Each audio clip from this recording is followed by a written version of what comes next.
শুভ দুপুর বন্ধুরা, আজকে রান্না করলাম চিকেন মশলা।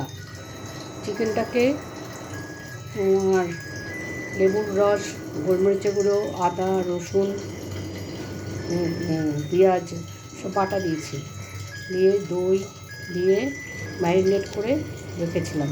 আর একটা মশলা করেছি, আমাদের জিরে, ধনে, শুকনো লঙ্কা, একটু মৌরি আর জয়িত্রী, জায়ফল একটু, স্টার অ্যানিস দিয়ে ভেজে ওটাকে গুঁড়ো করেছি।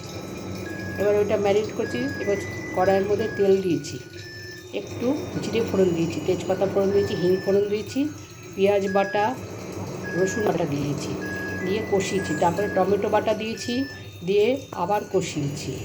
কষানোর পরে ওই ম্যারিনেট করা মাংসটা দিয়ে দিয়েছি, চিকেনটা কষিয়ে কষিয়ে কষিয়ে কষিয়ে যখন তেল ছেড়ে বেরিয়ে এসছে, চিকেনটা কষিয়েছি মানে কি জলই দিইনি, ঢাকা দিয়ে দিয়ে দিয়ে দিয়ে একদম ঠিক 8 ঘন্টার মধ্যে আমার চিকেনটা পুরোপুরি হয়ে গেছে। নামাবার আগে ভাজা মশলা আর একটু গরম মশলা গুঁড়ো, একটু ঘি দিয়ে নামিয়ে দিয়েছি। কেমন হয়েছে জানিও। আজ এই পর্যন্ত।